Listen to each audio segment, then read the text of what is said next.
Samia Hassan Suluhu amaze kurahirira kuyobora Tanzania asimbuye Dr. John Pombe Magufuli witabye Imana. Samia Suluhu Hassan wari vice president wa Republika yunze ubumwe ya Tanzania amaze kurahirira kuba mukuru w'igihugu w'inzibacyuho asimbuye nyakwigendera Dr. John Pombe Magufuli wapfuye tariki ya 17 Werurwe 2021. Ni igikorwa kibaye hashingiwe ku biteganywa n'itegeko nshinga rya Republika rivuga ko mu gihe umukuru w'igihugu agize impamvu zituma atabasha gukomeza kukiyobora ziri mu rupfu, vice president arahirira akamusimbura. Niko byagenze rero. Samia Hassan Suluhu arahirira imbere y'umucamanza mukuru wa Tanzania Professor Ibrahim Juma mu ijuru rito ry'akabaro agitewe n'urupfu rwa Dr. John Pombe Magufuli. Nyuma yo kurahira, Perezida mushya Samia Hassan Suluhu yakorewe akarasisi n'abasirikare ba Tanzania nk'uko bisanzwe bikorerwa buri wese umaze gukora iki gikorwa kiba rimwe mu myaka 5. Samia Hassan Suluhu abaye perezida wa gatandatu wa Tanzania, akaba ari we mugore wa mbere ugiye kuyobora iki gihugu mu mateka yacyo. Asanzwe ari umuyoboke w'ishyaka rya CCM Chama cha Mapinduzi.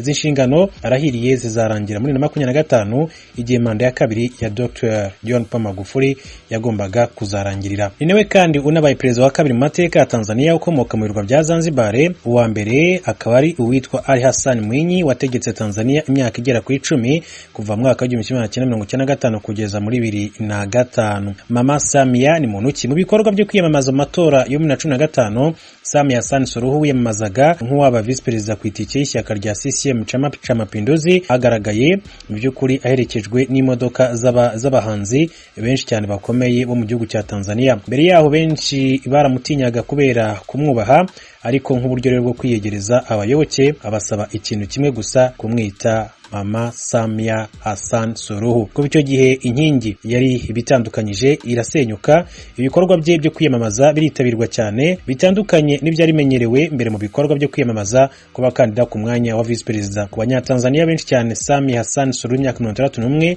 yamenyekanye cyane kurushaho ubwo yagirwaga umwungirije umukuru w'akanama ko mu nteko ko gutegura itegeko nshinga rishya ryo muri 2014. Kubera ko inteko yatangazaga ibikorwa bitandukanye kuri televiziyo birimo kuba kandi n'abanyatanzania benshi cyane bafite amashyushyu amatsiko yo kumenya ibirimo kuba, isura ya Samia Hassan Suluhu yatangiye kumenyerwa mu maso ya benshi, ndetse kandi n'ubushobozi bwe bwo kuyobora burigaragaza. Ubwo CCM Chama cha Mapinduzi yatsindaga amatora muri rusange muri 2015, avuga ko ariyo ya mbere yabayemo guhatana cyane mu mateka y'iki gihugu. Samia yanditse amateka, aba umugore wa mbere ugeze kuri uwo mwanya wa vice president kuva Tanzania yatangira kubaho nk'igihugu. Mu bikorwa bisanzwe bya politiki yo mu nteko muri icyo gihugu, Samia Hassan Suluhu yarazwiho kugira ubushobozi bwo gutuza no mu gihe mu nteko y'icyo gihugu hari harimo umwuka mubi w'imikorere, kandi ngo akamenya no kuvugana n'abantu bose. Mama Samia Hassan Suluhu yashakanye n'umugabo we witwa Hadith Emile mu mwaka wa 1978, babyaranye abana bagera kuri 4. Umwana we uzwi cyane no witwa Wanu. Uyu akaba ari umudepite mu nteko ishinga amategeko mu gihugu cya Tanzania. Samia Hassan Suluhu afite impamyabumenyi mu bukungu ndetse no ku rwego rwa postgraduate diploma yakuye muri kaminuza ya Manchester mu Bwongereza. Yize kandi imitegekere muri kaminuza ya Mzumbe muri Tanzania. Madame Samia Hassan Suluhu avuga ko inzira yanyuzemo itari yoroshye nk'uko hari ababivuga. Agize ati, urugendo rwanjye muri politike rwabaye rurerure kandi rurimo n'inyungu. Ati, si ibintu byoroshye gukorera umuryango wawe ugakomeza n'ubuzima bwa politike. Ati, kwiga n'izindi nshingano uno mu kazi muri rusange nk'uko byakomeje kugira bigarukaho na Mama Samia Hassan Suluhu umaze kurahirira kuba perezida w'iki gihugu cya Tanzania. Uyu munsi none asimbuye Dr. John Pombe Magufuli witabye Imana azize urupfu rutunguranye. Ibyo kuri bivuga ariko ko yaramaze iminsi arwaye, ariko ntago abantu batekerezaga ko uburwayi ari bwo buzahita bushyira iherezo ku buzima bwe ako kanya. Perezida wa Tanzania John Pombe Magufuli yitabye Imana kuri wa gatatu afite imyaka 61. Inkuru y'urupfu rwe yatangajwe na Vice President Samia Hassan Suluhu abinyujije kuri televiziyo y'igihugu. Mu butumwa bugufi, Madamu Suluhu yavuze ko umukuru w'igihugu yaguye mu bitaro by'i Dar es Salaam ajize ibibazo by'umutima. Ese Perezida John Pombe Magufuli yari muntu ki? Tubibaze mugenzi wacu Thomas Kamilindi. John Pombe Magufuli yavutse ari kuwa 4 ku itariki ya 29 y'ukwezi kwa 10 mu 1959 mu karere ka Katona mu ntara ya Mwanza ku nkengero z'ikiyaga cya Victoria mu majyaruguru y'uburengerazuba bwa Tanzania. Nuwo mu bwoko bw'Abasukuma. ise Magufuli Marco Nyahinga na nyina Suzana Musa bari abaturage basanzwe b'abahinzi. Mu 1961 bambutse Victoria bimukira Ichato mu karere ka Biharamuro mu ntara ya Kagera bagiye gushaka imibereho myiza kurushaho. Ichato niho John Pombe Magufuli yize amashuri abanza kuva mu 1967 kugera mu 1974.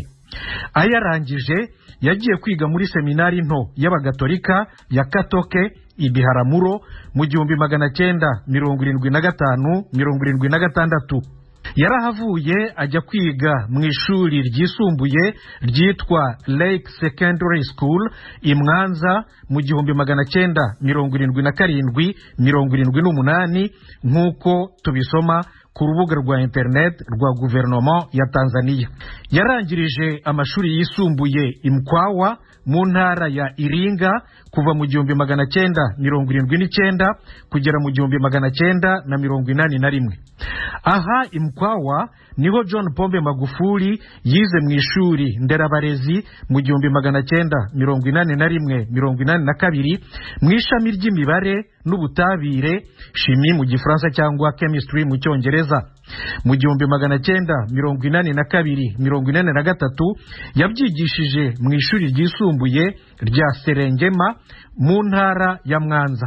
Nyuma yaho yagiye gukora igisa n'icyo mu Rwanda bita ingando nk'uko itegeko ribiteganya mu nkambi ya Makutupora iri i Dodoma kuva mu kwezi kwa 7 kugera mu kwa 12 mu 1983.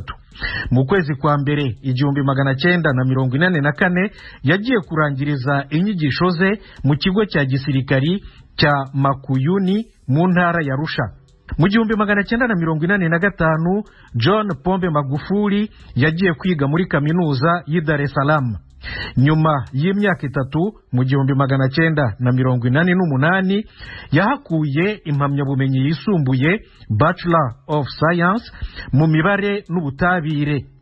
Kuva mu 1989 kugira mu 1995 yakoze mu ruganda rwa koperative y'abahinzi borozi yitwa Nyanza Cooperative Union i Dar es Salaam.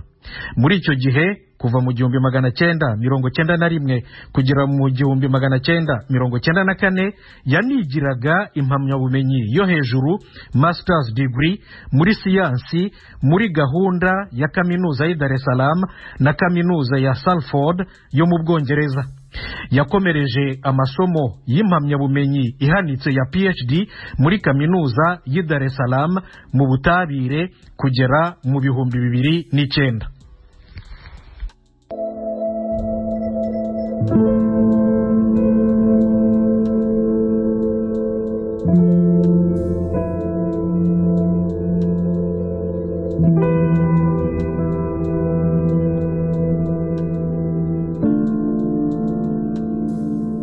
John Pombe Magufuli yinjiye mu bya politiki mu matora y'abadepite yo mu kwezi kwa 10 mu 1990.